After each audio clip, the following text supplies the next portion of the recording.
This past year, I wasn't able to post my toy videos because I got sucked into the literary world of the Star Wars universe.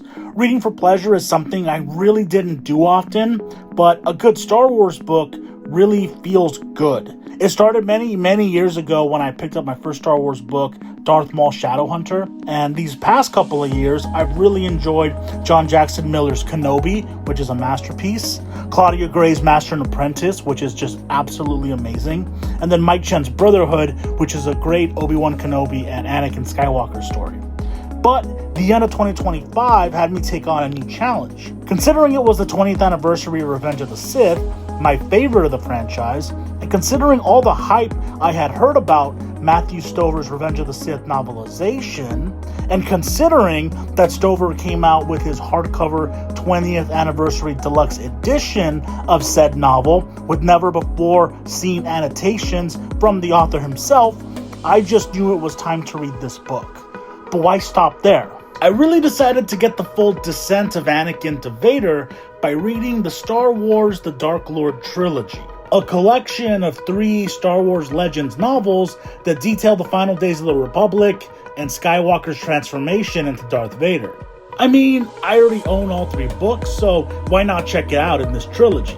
And I gotta say, it was a great decision because all 3 of these books really add so much more depth into these characters that I love.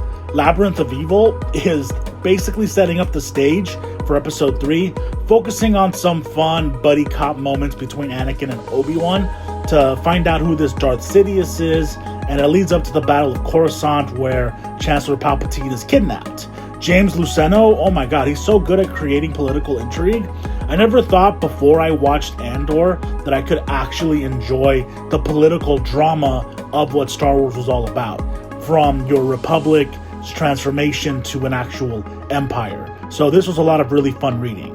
Then I got to actually experience Matthew Stover's Revenge of the Sith novelization, like I said, that deluxe edition. So I got to see all of those moments that I love from the film portrayed in the written format in such a way where I was able to really engage with the feelings of both Obi-Wan and Anakin as all of these terrible things happened. Knowing about their brotherhood, seeing it unfold within all of the other literary works that I've read in the past, as well as seeing them engage in the movies and watching these things unfold in such a way, it was such a treat, and the annotations made it so much better.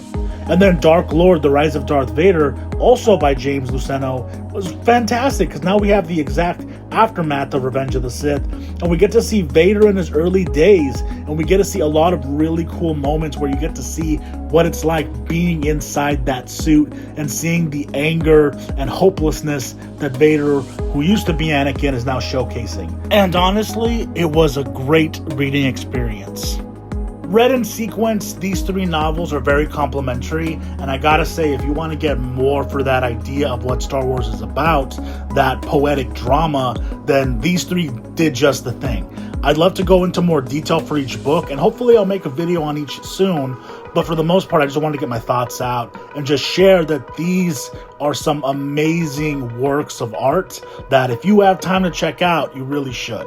They really made the end of 2025 glorious for me personally.